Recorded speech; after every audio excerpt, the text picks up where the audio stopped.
ഹരിയോടൊപ്പത്തിന്റെ പുതിയൊരു ലക്കത്തിലേക്ക് സ്വാഗതം. പലരും പൊതുവെ പറഞ്ഞു കേൾക്കാറുള്ള ഒരു പരാതിയാണ് എന്നെ ആരും ബഹുമാനിക്കുന്നില്ല എന്നത്. ഒരു പ്രായം കഴിഞ്ഞാൽ ആ പരാതിയുടെ ശക്തി കൂടുകയും ചെയ്യും. എന്നെ എന്തുകൊണ്ട് ആരും ബഹുമാനിക്കുന്നില്ല എന്ന് ചിന്തിക്കുന്നവരോട് ഹരിക്ക് എന്താണ് പറയാനുള്ളത്? ഇന്നത്തെ ലോകം എല്ലാവരും എന്നിൽ മാത്രം ഫോക്കസ്ഡാണ് എന്ന് തോന്നിപ്പോകുന്നു. എല്ലാവർക്കും ആഗ്രഹം എന്നെ എല്ലാവരും ബഹുമാനിക്കണം, എന്നെ എല്ലാവരും ഇഷ്ടപ്പെടണം, എന്നെ എല്ലാവരും സ്നേഹിക്കണം. എനിക്ക് എനിക്ക് എനിക്ക് എന്നുള്ളതാണ് ഏറ്റവും പ്രാഥമികമായിട്ട് പഠിപ്പിക്കുക, അല്ലെങ്കിൽ പഠിക്കുന്നത്. കൊച്ചുകുട്ടികളെ നമ്മൾ പഠിപ്പിക്കുന്നത് തന്നെ എങ്ങനെയാണ്? നീ ഇങ്ങനെ ആയില്ലെങ്കിൽ നിന്നെ ആരും ഇഷ്ടപ്പെടില്ല, നീ ഇങ്ങനെ ആയില്ലെങ്കിൽ നിന്നെ ആരും ബഹുമാനിക്കില്ല, നീ ഇങ്ങനെ ആയില്ലെങ്കിൽ അങ്ങനെ ആവില്ല, നീ ഇങ്ങനെ ആയില്ലെങ്കിൽ ഇങ്ങനെ ആവില്ല.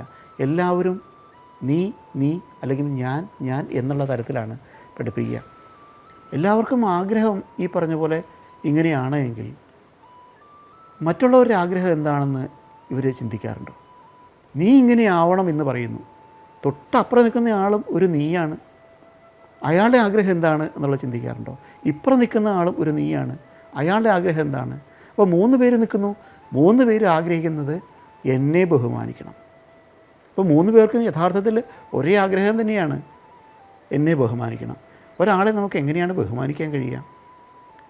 എത്ര നേരം നമുക്ക് ബഹുമാനിക്കാൻ കഴിയും? ഒരാളെ ബഹുമാനിക്കണമെങ്കിൽ തീർച്ചയായിട്ടും അയാളുടെ വ്യക്തിത്വത്തിലുള്ള ഒരു ഡിഫറൻസിനെയാണ് സ്വാഭാവികമായിട്ടും നമ്മൾ ബഹുമാനിക്കുക. ആ ഡിഫറൻസ് എന്നുള്ളത് എപ്പോഴും ഒരു കോൺട്രിബ്യൂട്ടീവാണ്. ഞാൻ എന്നെ ബഹുമാനിക്കണമെന്ന് ആഗ്രഹിക്കുമ്പോൾ ഞാൻ എന്ത് കൊടുക്കുന്നു എന്നുള്ളത് അവിടെ ഒരു വലിയ പ്രാധാന്യമാണ്. ഞാൻ കൊടുക്കുന്ന സാധനത്തെയല്ലേ ബഹുമാനിക്കാൻ കഴിയുള്ളൂ. ഒരു വ്യക്തിയെ ഒരു ഭംഗിയുടെ പുറത്ത് ബഹുമാനിക്കുന്നതിന് ഒരു പരിധിയുണ്ട്. ഒരു കാലഘട്ടം വരെ അല്ലെങ്കിൽ ഒരു സമയം വരെ വേണമെങ്കിൽ ഒരു ഭംഗിയുടെ പുറത്ത് ബഹുമാനിക്കാം.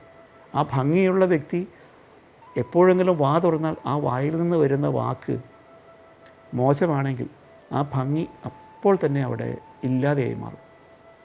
ഇയാളുടെ പെരുമാറ്റം മോശമാണ്, നല്ല രസമുണ്ട്, കാണാനൊക്കെ കൊള്ളാം, അയാൾ നല്ലൊരു ജെൻറ്റിൽമാനാണ്, അയാളുടെ വാ തുറക്കുമ്പോൾ അയാളുടെ വായിൽ നിന്ന് വരണ വാക്ക് കേൾക്കുമ്പോഴേ ഇപ്പറയുള്ളവർക്ക് വല്ലാതെ ഇറിറ്റേറ്റഡ് ആവും, ബഹുമാനം അവിടെ ഉണ്ടാവുമോ?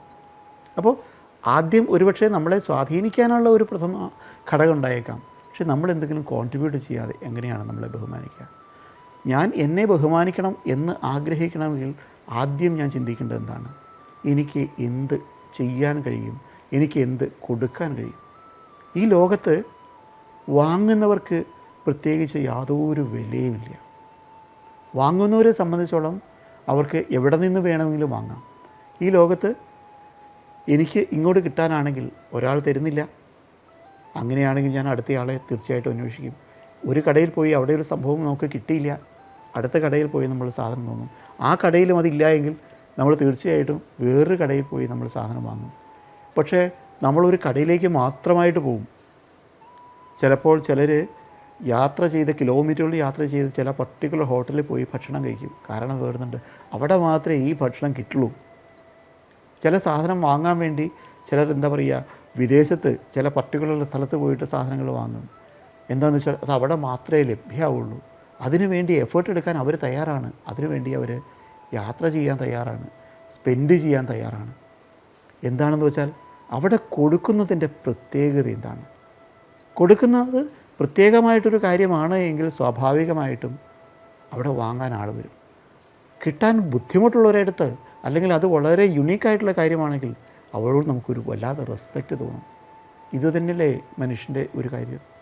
ഇവിടെ ഈ സമൂഹത്തിൽ നമുക്കറിയാം ഇത്രയധികം ജനമുണ്ട്. നമ്മളൊക്കെ എത്ര കേരളത്തിൽ മാത്രം ഇത്രയും കോടി ജനങ്ങളുണ്ട്. ഈ കോടി ജനങ്ങൾ നമുക്കറിയാവുന്ന ചുറ്റും നിൽക്കുന്ന നമ്മുടെ കുടുംബത്തിൽ തന്നെ ഉണ്ടാവും നിരവധി ആളുകൾ, നമ്മുടെ തൊട്ട് സമൂഹത്തിലുണ്ട്. ഇവിടെയൊക്കെ എന്നെ ബഹുമാനിക്കണം എന്ന് ഞാൻ വിചാരിക്കുമ്പോൾ ഇവർ കുറച്ച് പേർക്കെങ്കിലും ഞാൻ എന്താണ് വ്യത്യസ്തമായി ഞാൻ കൊടുത്തത്? നമ്മൾ പഠിക്കാൻ ആരംഭിക്കേണ്ടതും അവിടെ നിന്നാണ്. എന്നെ ബഹുമാനിക്കണം എന്ന് നമ്മൾ ചിന്തിക്കുന്നതിന് പകരം എനിക്ക് കോൺട്രിബ്യൂട്ട് ചെയ്യണം എന്ന് നമ്മൾ ചിന്തിക്കുന്ന ഒരവസ്ഥയിലേക്ക് മാറിയാൽ ഈ ബഹുമാനം എന്നത് ഇതിൻ്റെ ബൈ പ്രോഡക്റ്റായിട്ടുണ്ടാവുന്നതാണ്. വെറുതെ നിൽക്കുന്ന ഒരാളെയും ബഹുമാനിക്കാൻ ആരെക്കൊണ്ടും കഴിയില്ല. എൻ്റെ ചുറ്റും നിൽക്കുന്നവർ അവരെ എന്തുകൊണ്ടാണ് അവർ ബഹുമാനിക്കപ്പെട്ടവരായത്? അവർ തീർച്ചയായിട്ടും എന്തെങ്കിലും വ്യത്യസ്തമായിട്ടുള്ളൊരു സാധനം കൊടുത്തിട്ടുണ്ടാവാം.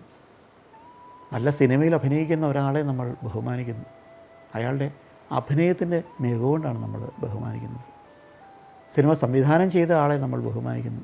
അത് ചെയ്യാൻ അയാളെടുത്ത എഫേർട്ടിനെ, അയാളുടെ ക്രിയേറ്റിവിറ്റിയെ കണക്കാക്കിയിട്ടാണ് നമ്മൾ ബഹുമാനിക്കുന്നത്. നല്ലൊരു ഡാൻസുകാരനെ നമ്മൾ ബഹുമാനിക്കുന്നു, അല്ലെങ്കിൽ ഡാൻസ് ചെയ്യുന്ന ഒരു കുട്ടിയെ നമ്മൾ ബഹുമാനിക്കുന്നു. ആ പെർഫോമൻസിനെയാണ് നമ്മൾ ബഹുമാനിക്കുന്നത്. ഇവിടെ ഒന്നും നമ്മൾ ബഹുമാനിക്കുന്നത് വ്യക്തിയല്ല, ഇവരെടുത്ത എഫേർട്ടിനെയാണ്, ഇവരുടെ കഴിവിനെയാണ്. പക്ഷേ പലരും പ്രതീക്ഷിക്കുന്നത് എന്നെ ബഹുമാനിക്കണമെന്നാണ്. ഒരു വ്യക്തിയും ഈ ലോകം ഒന്നിനെയും എന്താ പറയുക, ഒരു വ്യക്തിയെയും ബഹുമാനിക്കുന്നില്ല. ആ വ്യക്തിയുടെ കഴിവിനെ മാത്രമേ ഉള്ളൂ. നമ്മൾ ചില സ്ഥാനങ്ങളിലിരിക്കുന്ന ഉദ്യോഗസ്ഥരെ നമ്മൾ ബഹുമാനിക്കും.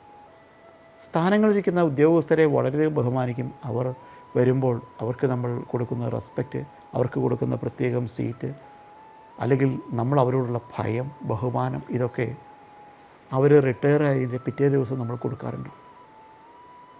റിട്ടയർ ആയാൽ അവരുടെ കോൺട്രിബ്യൂഷൻ എന്നുള്ളത് അവിടെ തീർന്നു. നമ്മൾ ബഹുമാനിച്ചിരുന്നത് വ്യക്തിയെ അല്ല. നമ്മൾ പ്രധാനമന്ത്രിയെയോ മുഖ്യമന്ത്രിയെയോ അല്ലെങ്കിൽ ഒരു പഞ്ചായത്ത് പ്രസിഡൻറ്റിനെയോ ഒരു വില്ലേജ് ഓഫീസറെയോ ബഹുമാനിക്കുന്നുണ്ടെങ്കിൽ അവർ ചെയ്യുന്ന ആ ഒരു പൊസിഷനെ, ആ ഒരു കർമ്മത്തെയാണ് നമ്മൾ ബഹുമാനിക്കുന്നത്. അവർ ചെയ്തിരുന്ന നല്ല കാര്യങ്ങളെയാണ് നമ്മൾ ബഹുമാനിക്കുന്നത്. ആ നല്ല കാര്യം ചെയ്യാൻ കൂടുതലായിട്ട് ചെയ്യാൻ കഴിഞ്ഞവർ ആ ഒരു ജോലിയിൽ നിന്ന് പുറത്തിറങ്ങിയാലും അവർ ചെയ്ത നല്ല കാര്യത്താൽ അവർ അറിയപ്പെടും. ആ ബഹുമാനം നിലനിൽക്കും. പക്ഷേ നമുക്ക് ചെയ്യുന്ന കോൺട്രിബ്യൂഷൻ എന്നുള്ളതിന് യാതൊരു പ്രസക്തിയും ഇല്ലാതെ വ്യക്തിപരമായിട്ട് മറ്റുള്ളവർ എന്നെ ഇഷ്ടപ്പെടണം, എന്നെ സ്നേഹിക്കണം, എന്നെ ബഹുമാനിക്കണം എന്ന് നമ്മൾ ആഗ്രഹിക്കുമ്പോൾ നമ്മളെക്കാളും കൂടുതൽ വ്യക്തിത്വമുള്ളവർ തന്നെയാണ് ചുറ്റും നിൽക്കുന്നവർ എന്ന് നമ്മൾ അടിസ്ഥാനപരമായിട്ട് മനസ്സിലാക്കാൻ ശ്രമിക്കുക. മറ്റുള്ളവർക്ക് നല്ലത് കൊടുക്കുക, നല്ലത് കൊടുക്കുന്നതിൽ മാത്രം ശ്രദ്ധിക്കുക. നമ്മൾ എന്തുമാത്രം വ്യത്യസ്തത നമ്മൾ കൊടുക്കുന്നതിൽ കൊണ്ടുവരുന്നു, നമ്മുടെ വ്യത്യസ്തതയെ ആളുകൾ ബഹുമാനിക്കും. നമ്മളെ അല്ല, നമ്മുടെ വ്യത്യസ്തതയാണ് ലോകം നാളെ ബഹുമാനിക്കുക.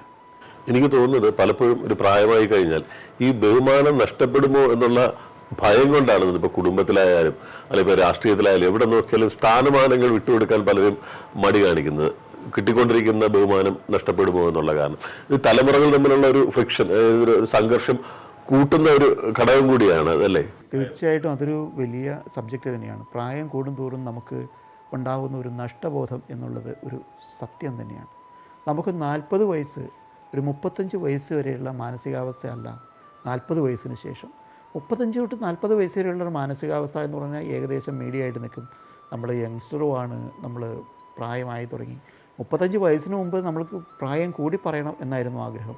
എനിക്ക് 40 വയസ്സ്, 30 വയസ്സുള്ളവർ 40 വയസ്സായി എന്ന് പറയാൻ വളരെയധികം താല്പര്യം ഉണ്ടാകും. കാരണം ഞാനൊരു സീനിയറാണ് എന്ന് മറ്റുള്ളവരുടെ മുമ്പിൽ പറയണം. പക്ഷേ 40 വയസ്സിന് ശേഷം വരുമ്പോൾ എനിക്കൊരു ഡീജനറേഷനാണ്.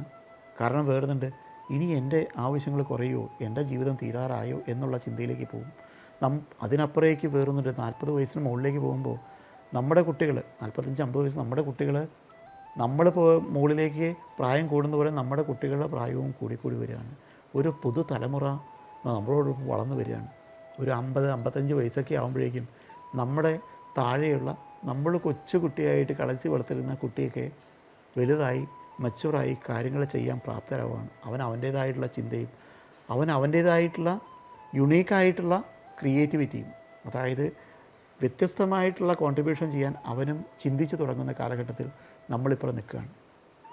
നമുക്ക് അവിടെ നിന്ന് മുമ്പോട്ട് പോവാം, നമ്മുടെ ആ പ്രായത്തെ നമ്മൾ ഭയക്കാതെ. കാരണം അവിടെ നിന്ന് നമ്മൾ വീണ്ടും എനിക്ക് ഇന്നും എന്ത് വ്യത്യസ്തമായി ചെയ്യാം എന്ന് ചിന്തിക്കുന്ന ഒരാൾക്ക് പ്രായം ഒരിക്കലും ഒരു പ്രശ്നമാവില്ല. നേരെ തിരിച്ച് പലർക്കും പ്രശ്നം വരുന്നത് എപ്പോഴാണ്? 55 വയസ്സ് 58 വയസ്സിൽ റിട്ടയർ ചെയ്യാൻ പോകുന്ന ഒരാളെ സംബന്ധിച്ചോളം ഇനി എനിക്ക് എന്ത് വ്യത്യസ്തത, ഇനി എനിക്ക് എന്താണ് ജീവിതമുള്ളത്, ഇനി എനിക്കൊന്നും ചെയ്യാനില്ല, എനിക്കൊന്നും ചെയ്യാനില്ലാതെ വരുമ്പോൾ ഇനി എന്നെ ആളുകൾ ബഹുമാനിക്കുമോ എന്നുള്ള കൺഫ്യൂഷനുകൾ മനസ്സിൽ ആരംഭിക്കുകയാണ്. ഈ കൺഫ്യൂഷൻ ആരംഭിക്കുമ്പോൾ നമ്മളെങ്ങനെയാണ് റിയാക്ട് ചെയ്യുക? അത് എപ്പോഴും നമ്മുടെ ഉള്ളിൽ ഈ സമയത്താണ് കോംപ്ലക്സുകൾ വർക്കൗട്ട് ചെയ്യുക. ഞാനൊന്നും അല്ലാതെയാവും, ഞാനില്ലാതെയാവും, എന്നെ ബഹുമാനിക്കില്ല, എന്നെ ഇഷ്ടപ്പെടില്ല എന്ന് തോന്നൽ വന്നു തുടങ്ങുമ്പോൾ മറ്റുള്ളവരുടെ പെരുമാറ്റം വളരെ വളരെ മോശമായി തുടങ്ങും. ഈ മോശമാവുമ്പോൾ സംഭവിക്കുന്നത് യഥാർത്ഥത്തിൽ എന്താണ്? അതുവരെ ഉണ്ടായിരുന്ന അല്ലെങ്കിൽ ഈ ചുറ്റും താഴെ നിൽക്കുന്നവരൊന്നും ഈ മോശം ചിന്തയിലേക്ക് വന്നിട്ടില്ല. അവരാരും നാളെ ഇദ്ദേഹത്തെ കൊണ്ട് മോശമാണെന്ന് വിചാരിച്ചിട്ടില്ല. പക്ഷേ പെരുമാറ്റം കൊണ്ടും ചിന്ത കൊണ്ടും ഇങ്ങനെ പ്രകടിപ്പിക്കുമ്പോൾ താഴെയുള്ളവർ വിചാരിക്കുകയാണ് ഇയാളെന്തായി കാണിക്കണേ, ഇയാൾ മാറിക്കൂ. സ്വന്തം കുട്ടികൾ വരെ സ്വന്തം പാരൻസിനോട് ഇങ്ങനെ പറയുന്ന ഒരവസ്ഥയിലേക്ക് നമ്മുടെ ഈ കോംപ്ലക്സ് നമ്മളെ വളർത്തുകയാണ്. നമുക്ക് എന്തുകൊണ്ടാണ് കോംപ്ലക്സ് ഉണ്ടാകുന്നത്? നമ്മുടെ സ്വന്തം കഴിവിനെ നമ്മൾ മനസ്സിലാക്കാത്തതുകൊണ്ടാണ്.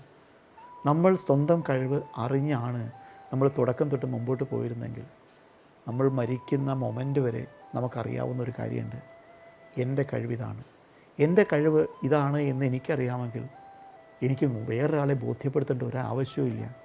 വേറൊരാൾ പറയുകയാണ് നിനക്ക് ഈ കഴിവില്ല, അത് താങ്കൾ പറയേണ്ട കാര്യമില്ല, എൻ്റെ കഴിവിനെപ്പറ്റി എനിക്ക് ഉത്തമ ബോധ്യമുണ്ട്. എനിക്ക് എൻ്റെ കഴിവ് കൃത്യമായി അറിയാമെങ്കിൽ എനിക്ക് മറ്റൊരാളെ ബഹുമാനിക്കാൻ എനിക്ക് യാതൊരു മടിയില്ല. കാരണം എൻ്റെ യുണീക്കായിട്ടുള്ള കഴിവിതാണ്. താങ്കളുടെ കഴിവ് എൻ്റെ കഴിവിൽ നിന്നും വ്യത്യസ്തമാണ്. തീർച്ചയായിട്ടും എനിക്ക് ബഹുമാനിക്കാം. എൻ്റെ കഴിവുകൊണ്ട് എനിക്ക് ഇന്ന കാര്യങ്ങൾ ചെയ്യാൻ കഴിയും. പക്ഷേ താങ്കളുടെ കഴിവും കൂടെ ഉണ്ടെങ്കിൽ എനിക്ക് ഇത് ഹെൽപ്ഫുള്ളാവും. എനിക്ക് മറ്റുള്ളവരെ ബഹുമാനിക്കാൻ അവിടെ ഒരു കാരണമുണ്ട്, എനിക്ക് എൻ്റേതായിട്ടുള്ള യുക്തി ഉണ്ടാവും. ആദ്യം നമ്മളെല്ലാം വേണ്ടത് ഒന്ന് നമ്മളെ ബഹുമാനിക്കുക. നമ്മളെ ആദ്യം സ്വന്തമായിട്ട് നമ്മുടെ കഴിവിനെ ബഹുമാനിക്കുക.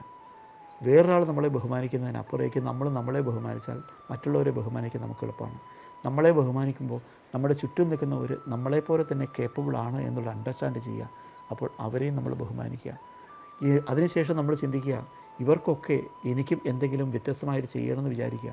അതെൻ്റെ ക്രിയേറ്റീവ് ഉപയോഗിച്ച് ഞാൻ ചെയ്ത് കൊടുക്കാൻ ശ്രമിക്കുക. അപ്പോൾ സ്വാഭാവികമായിട്ടും അവർക്ക് എന്നെ ബഹുമാനിക്കാതിരിക്കാൻ പറ്റാതെയാവും. ഇത് ഒരു സൈക്കിളാണ്. ഈ സൈക്കിൾ എന്നുള്ളത് ഓടിച്ചാൽ മാത്രമേ എത്തുള്ളൂ. ഈ സൈക്കിളിൽ നമ്മൾ കറങ്ങി തന്നെ വരണം. ഒന്നും നമ്മളിൽ നിന്ന് മാത്രം തീരുന്നില്ല. നമ്മൾ മറ്റുള്ളവരിലേക്ക് പോയി തിരിച്ചു വരുന്ന റിസൾട്ടാണ് ബഹുമാനവും അതിൽ കൂടെ കിട്ടുന്ന ധനവും. ഈ വിഷയത്തെക്കുറിച്ചുള്ള നിങ്ങളുടെ അഭിപ്രായങ്ങൾ ഉറപ്പായും കമൻറ്റ് ചെയ്യുക. ഈ വീഡിയോ മറ്റുള്ളവർക്കും ഷെയർ ചെയ്യുക. മറ്റൊരു വിഷയവുമായി വീണ്ടും കാണാം.